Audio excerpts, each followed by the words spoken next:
네, 이어서 한 주간의 경제 흐름을 짚어보고 전망해보는 경제 동향 순서입니다. 지금 국회에서는 지난해 예산에 대한 결산을 진행 중인데요. 우리나라 세수 부족 현상이 매우 심각하다는 것을 보여주고 있고, 단순히 지난 한 해만이 아니라 구조적인 문제다라는 사실도 드러났습니다. 이 세수 부족 현상을 메우기 위해 증세를 하거나 지출을 줄여야 하는 그런 어려움이 따르고 있는데요. 오늘은 우리나라의 세수 부족 현상에 대해서 좀 짚어보겠습니다. 매주 수요일에 만나는 내일신문의 박준규 기자 함께합니다. 박 기자.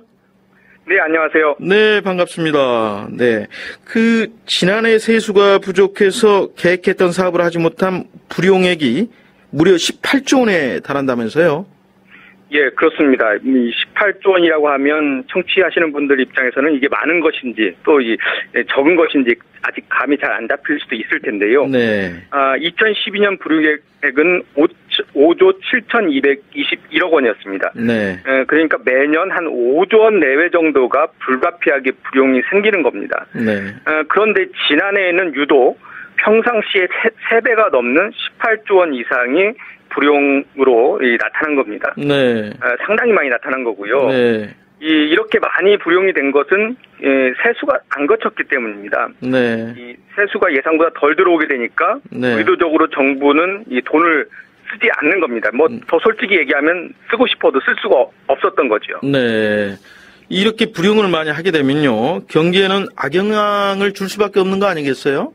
예, 그렇습니다. 이 경제 성장을 하기 위해서 그 중요한 소비가 이 민간 소비가 있지만 정부 소비도 아주 중요한 역할을 하기 때문에 네. 정부 지출이 줄어든다는 얘기는 시중에 돈이 덜 돌게 된다는 것이고 네. 결국은 경기 활성화 불씨를 약하게 만들었다, 이런 진단이 가능합니다. 네. 뭐 구체적으로 몇 퍼센트 포인트가 더 떨어졌느냐 이렇게 이야기할 수는 없지만 여하튼 정부의 지출 부족, 지출을 줄인 부분은 역시 경제 성장률을 떨어뜨렸다, 이런 부분에는 이견이 없는 것 같고요. 네. 애초 정부에서는 7조나 8조 정도가 이 불용이 될 것으로 예상을 했는데 이거보다 훨씬 더 많이 불용액이 많아진 것은 이렇게 이 세수가 구조적으로 예상보다 줄어드는 이런 현상이 계속 이어지고 있다는 게 문제라고 할 수 있습니다.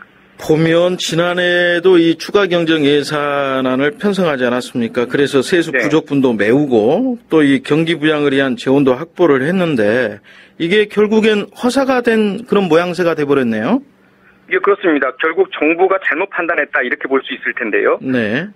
지난해 추경 규모가 17조 3천억 원이었습니다. 네. 이 중에서 12조 원은 그때 당시까지 세입이 좀 덜 들어온 부분을 메우겠다, 이런 의지였고 네. 나머지 부분을 가지고 경제 활성화에 경기 회복에 불씨를 당기겠다, 이게 정부의 입장이었는데 네. 결국 세수가 적게 거치다 보니까 이것도 안 되고 저것도 안 되고 네. 결국 모든 것이 제대로 이루어지지 못한 거고요. 결국 세수 부족을 제대로 진단하지 못한 정부가 추경은 추경대로 하면서도 경기 회복을 끌고 가지 못하는 이런 이중고를 겪었다, 이렇게 볼 수 있습니다. 네. 그런데 올해도 대규모 세수 부족이 예상된다는 진단이 있고 지금도 보면 이 세수 진도율이라고 그러죠. 이게 좀 늦어지고 있는 것 같고 떨어지고 있는 것 같고 올해 세수 부족 얼마나 부족할 걸로 이렇게 예상을 하고 있는 건가요? 예, 현재 말씀하신 진도율로 계산해 보면 10조 원 정도가 부족해 보입니다. 네. 이 진도율을 따지는 방법을 잠깐 설명을 드리면, 네. 올해 정부가 예상하는 국세 수입액이 216조 5천억 원입니다. 네. 현재 1월부터 4월까지 세금이 들어온 수치가 현재 자료로 나와 있기 때문에, 네. 그 수치만 가지고 계산을 하게 되면, 최근 3년간 1월부터 4월까지 세수액에 몇 퍼센트가 들어왔는지 이 진도율을 적용해 보니까 네. 84조 9천억 원이 들어왔어야 합니다. 근데 얼마 들어왔습니까, 지금? 그런데 지금 현재까지 그러니까 1월부터 4월까지 들어온 네. 게 74조 6천억 원이니까. 그러면 10조 원 이상이 덜 들어왔다, 이렇게 봐야 되겠네요. 10조 원 정도가 덜 들어왔기 때문에 이 추세대로 가게 되면 네. 10조 원 정도의 세수가 구멍이 난다고 볼 수 있습니다. 아하. 이 적지 않은 규모의 세수 부족이 있을 거다라는 점은 분명해 보이는데요. 물론 현재와 같은 추세가 이어진다고 볼 때 그렇다는 것이니까 네. 경기가 회복된다고 하는데 세수가 예상보다 적게 들어오는 건 분명 문제가 있는 것처럼 보이는데요. 예, 그렇습니다. 이 성장률이 높아지면 세수는 뭐 자연스럽게 늘어나게 돼 있습니다. 네. 뭐 이 정비례는 우리나라도 역시 같이 적용이 되긴 하는데, 문제는 성장률이 늘어나는 그 정도에 맞춰서 국세도 같이 늘어나느냐, 이 비례하는 비율이 중요합니다. 이것을 이 국세 수입 탄성치라고 부르는데요. 네. 이 물가 수준을 반영한 경상 GDP가 1% 늘어났을 때 네. 국세 수입이 어느 정도 늘어나느냐 이것을 보여줍니다. 네. 과거 우리나라 경기 침체 국면에서는 국세 수입 탄성치가 0.8에서 0.9 정도 됐습니다. 그러니까 GDP가 1% 늘어났을 때 국세 수입도 1%까지는 안 가지만 네. 0.8에서 0.9%는 증가한다 이런 얘기인데 네. 지난해에는 0.7밖에 안 늘어났습니다. 네. 그 얘기는 성장을 많이 하더라도 수입이 그만큼 증가하지 못한다 이렇게 볼 수 있는 겁니다. 이 우리나라 경제 구조가 세금이 잘 거치지 않는 쪽으로, 잘 안 거치는 쪽으로 옮겨가고 있는 게 근본적인 문제가 아닌가 이런 생각이 드는데, 우리나라 세금이 제대로 거치지 못하고 있는 이유, 박 기자께서는 어떻게 보세요? 예, 우리나라가 지금 우리나라의 경제 구조 자체가 수출 중심적인 경제입니다. 네.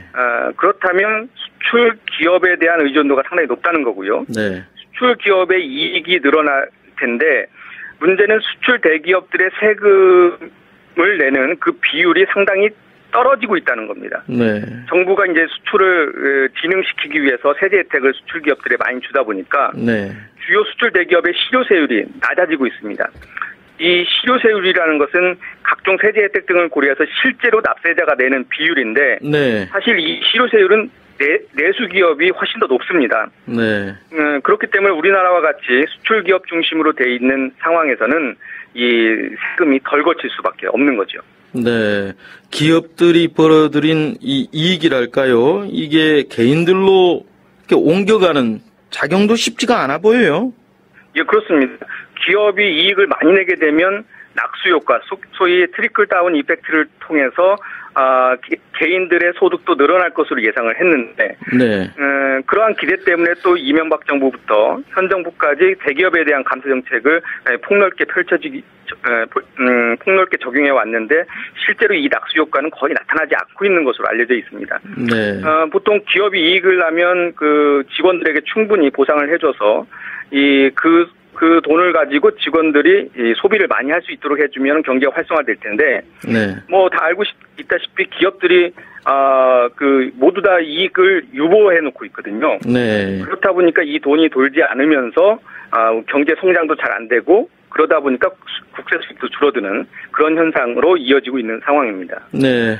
프란치스코 교황께서도 그 사도적 권고문헌인 복음의 기쁨이란 문헌을 통해서 이 자유시장으로 부추겨진 경제 성장이 세상을 더욱 정의롭고 평등하게 만들 거라고 주장하는 이 낙수효과 이론, 이게 전혀 사실로 확인되지 않았다. 그러면서 이런 운용 방식을 순진하게 믿는 것 같다. 이런 점도 분명히 지적을 하셨는데요. 박 기자, 제조업은 지고 서비스업이 부상하는 분위기인 것은 사실인데, 여전히 우리나라는 제조업 중심으로 돼 있는 거 아닌가요? 예, 그렇습니다. 제조업들은 이 많은 세제 혜택을 받기 때문에 그 실효세율이 낮습니다. 우리나라가 제조업 중심으로 지금 돼 있기 때문에 역시 이것도 국세 수입이 줄어드는 한 요인이라고 볼 수가 있을 텐데요. 그래서 정부 입장에서는 서비스업 활성화에 더욱더 관심을 많이 들이면서 많은 혜택도 주고 있습니다. 그렇지만 여기에서 우리나라가 지금 서비스 중심으로 그 경제 체제를 바꾸는 것에 대해서는 이견이 좀 있는 게 사실입니다. 물론 이 서비스업의 세금 부과율이 높고 유망 업종이기 때문에 상당히 경제의 성장을 하는 데는 힘이 될 수 있겠지만, 저희들이 유럽발 재정위기 때도 봤듯이 제조업의 중요성이 아주 중요하다고 드러난 만큼 이 체질을 서비스업 쪽으로 확 돌리는 것에 대해서는 좀 더 신중할 필요가 있다, 이런 지적도 있습니다. 네. 오늘 임명될 걸로 예상되는 최경환 경제부총리, 추경의 긍정적인 입장을 거듭 밝혔죠. 예, 그렇습니다. 세수 부족분을 메우고 또 경기 회복 속도를 높이기 위해서는 역시 재정 투입, 정부 지출을 늘려야 하는데 추경 카드밖에 쓸 게 지금 없습니다. 그런데 이 추경을 하게 되면 세수 부족분만 10조 원을 넣어야 되기 때문에, 네. 지금 현재로서는 우리나라 국가 국가 부채도 상당히 높은 상황이라서 네. 이 어느 정도 규모로 추경을 할지 이 부분에 대해서 상당히 관심이 많습니다. 네. 추경 요건이 맞지 않더라도 밀어붙이겠다는 그런 얘기인가요? 추경을 하게 되면 아마 그 추경 요건에 맞지 않을 가능성이 높고 그렇지만 네. 그것을 강제적으로라도 할 가능성이 높은데요. 네. 사실 지난해에도 추경 요건은 맞지 않았지만 추경을 했습니다. 정부나 여당이 강하게 요구를 하게 되면 추경 요건에 잘 안 맞더라도 하는 경향들이 많이 있는데, 네. 이번에 추경을 하게 되면 사실 세수 부족분 10조 원, 또 경기 부양 한 5조 원까지 합치면 15조 원 정도 상당히 많은 규모의 추경이 불가피해 보입니다. 네. 이 추경을 하더라도 구조적으로 세수가 부족하게 되면 이 나가는 걸 좀 줄이거나 들어오는 걸 늘려야 할 수밖에 없는데, 그런데 지출을 줄이는데도 한계가 있다고 할 수밖에 없겠는데 결국 증세로 가는 거 아니겠어요? 그러면? 예, 그렇습니다. 증세로 가야 될 텐데요. 올해와 내년까지는 사실 선거가 거의 없기 때문에 이 증세에 대한 얘기를 할 수밖에 없습니다. 네. 아주 중요하고 또 적절한 시기라고 할 수 있고요. 정부와 여당 그리고 야당까지도 이 증세에 대해서는 사실 반대하는 분위기는 아닙니다. 네. 다만 증세를 어떠한 방식으로 할 것이냐 이 부분이 중요할 텐데 네. 정부와 여당은 담배세나 주세 같은 개별 소비세를 올리겠다 이런 계획을 현재 가지고 있고요. 네.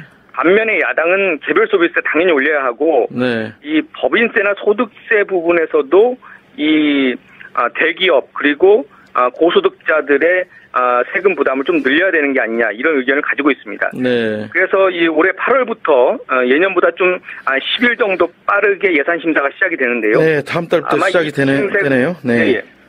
아마 이 증세가 가장 뜨거운 화두가 될 것으로 예상이 됩니다. 네, 네. 경제 동향 내일신문 박준규 기자와 함께 했습니다.